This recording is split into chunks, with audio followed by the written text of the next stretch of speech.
2.5 years, explorers have risked the curse of the mummy's tomb to reveal the secret of ancient Egyptian art. It can now be revealed. Instant coffee, actually. Come and have a look at this. Mix 1 teaspoon of instant coffee with about half a pint of water and PVA glue. Now, PVA glue is that white school glue that you get in the squidgy bottles, and your mixture needs to be about 2 parts water to 1 part glue. Now, hold on. What's this got to do with Egyptian art, I hear you ask? Well, take a piece of white paper, any size, and just lay strips of gauze bandage that you've cut to lengths slightly longer than your paper. And just lay them side by side next to each other on the paper. Excuse me. And the idea is to just cover your paper completely in raggedy bandage. And again, it doesn't matter if they hang over the edge, because it's all part of the effect. When you've covered your paper, just take a brush and start to literally slop on your mixture of coffee and PVA glue. And again, you don't have to be neat. We never are on Art Attack, are we? Don't put too much on there, because the idea is that you're trying to get the bandage to soak in the PVA glue mixture and glue itself to the paper. Now, I'm not going to do the whole lot here, but when you've done it, when you've covered all the bandage, just put it to one side to dry, leave it overnight, and when it's dry, it will look something like that. And the coffee has actually stained the bandage so it looks old and mummified. And in fact, the whole paper has stiffened like some ancient Egyptian papyrus paper. Brilliant effect. Now to decorate it. Well, the Egyptians themselves, they would have made some dyes with which to paint. But I find you can get a great effect if you use wax crayon or chalk. Now, the ancient Egyptian art was quite primitive, so you don't have to do a brilliant drawing on this. It's just an effect that you're looking for. You don't even have to draw anything that's Egyptian. You can make something up yourself, but I like these Egyptian symbols. Now, the faces, they weren't brilliant, and they always seemed to have these square haircuts, and they had an awful lot of eye makeup. Now, the colours that they used a lot of blues. Oh, snapping the crayon there. They used a lot of blues and a lot of golds. You've probably seen that on those pictures of the Tutankhamun exhibition. And just put those colours on. And try to keep your crayon nice and sharp if you can, because it makes a good thin line then. I'm just going to draw very thin arms, because they always seem to draw thin arms. Again, snapping my crayon there. It must be the case of the mummy. They always had thin arms. And for some reason, they had the bodies facing to the front, like that, and the arms and the feet facing to the side. Maybe they were a different shape to us, I don't know. There it is. And when you've finished it, colour it in completely, and it will look something like that. And as you can see, I've decorated it here with some ancient Egyptian symbols. Well, actually, only one of them is Egyptian, that one. I'm not too sure what it means, but they used to write about their lives and their families and friends and even their hobbies. So what I've done is I've put in a paintbrush and scissors for my hobby. And another good idea is to put in your initials back to front, and there's some more symbols. And there it is, some mummified Egyptian art. Try it yourself. And when you've finished it, show it to your mummy. What do you think? Dad, nice.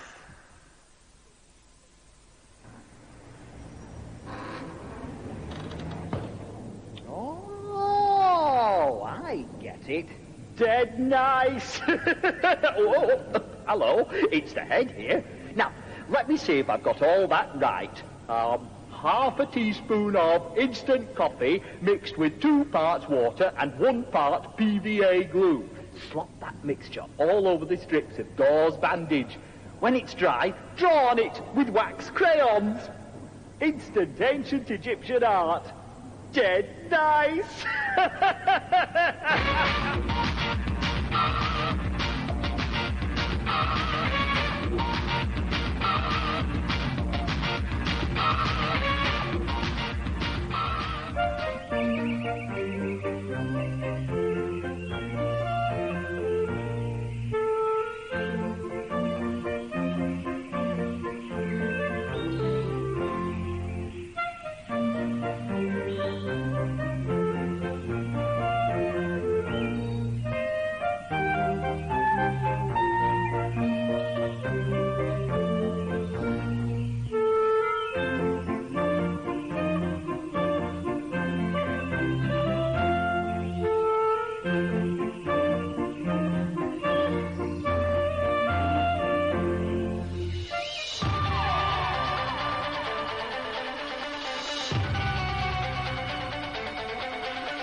I have got just one thing to say. That picture was rubbish! Oh, too much.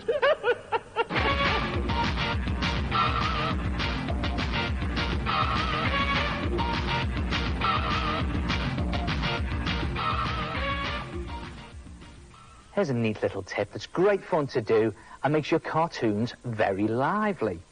Just draw a very simple cartoon. Now this is an old-fashioned car that I've drawn, and I'm going to draw it standing next to an old-fashioned lamppost. Your drawing doesn't have to be brilliant for this. It's a style that we're looking for. In fact, you don't even have to do a drawing. You could trace something from a magazine or a book. There it is. There's my lamppost. Just do a couple of lines on it, like they had. And there it is, a very simple cartoon. Well, now I'm going to jazz it up a bit. The first thing I'm going to do is turn it upside down. You'll see why in a minute. Now I'm going to take two different coloured pens. I'll take the tops off. I'm going to hold them right at the tip, at the opposite end, to the writing nib. Then I'm going to place them onto my picture, one in one hand, one in the other, and keeping my hands right at the end of the pens, I'm just going to try and go over all the lines that I've just drawn. Now, as you can see, it's sort of mission impossible. Well, that's good, because that adds to the effect I'm trying to create. Just keep your pen going all the way around your drawing, and whatever you do, don't miss one of the lines that you've drawn. So on this lamppost, I'm going to have to do 4 lines, and there on the headlamp, I'm going to go round twice, and it's a style I'm trying to create here. You know, a lot of the great artists weren't great drawers. It was just a style that they created. And this is just a way of really jazzing up your drawings. Just keep going all the way round. And the reason the picture's upside down is it makes it harder to follow. And again, that's good. It all adds to that final jazzy effect. Just going up and down the grille of the car. And there it is. Turn it back the right way up. And there it is, a very jazzy cartoon. Try it yourself. Put some life into your drawings and do a jazzy cartoon. Oh, that is nice. Giving your cartoons some added style by going over the lines with coloured pens. I've done one of them. Do you want to see it? I think I must remember to stick to the lines next time.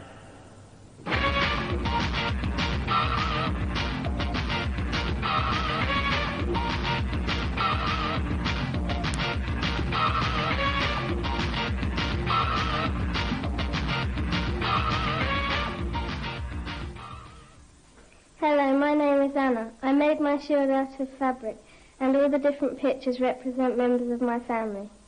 I am Nikki Anna. This is my shield.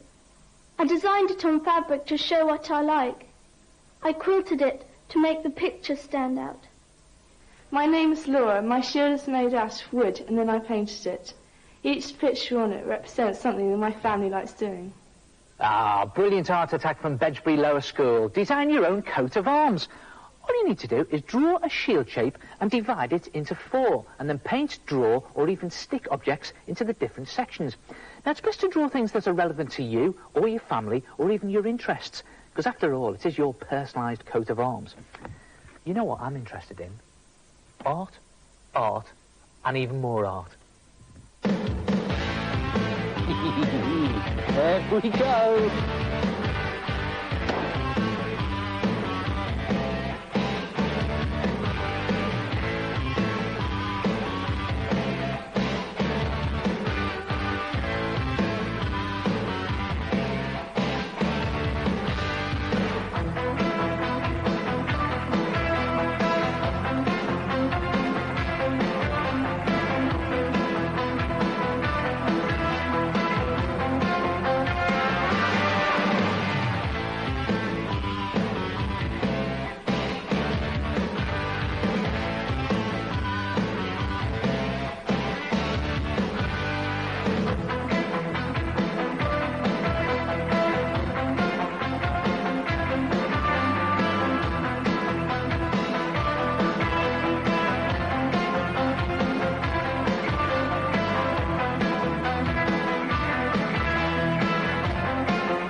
Try it yourself. Design your own coat of arms. And I'll see you next time. Ta-ra!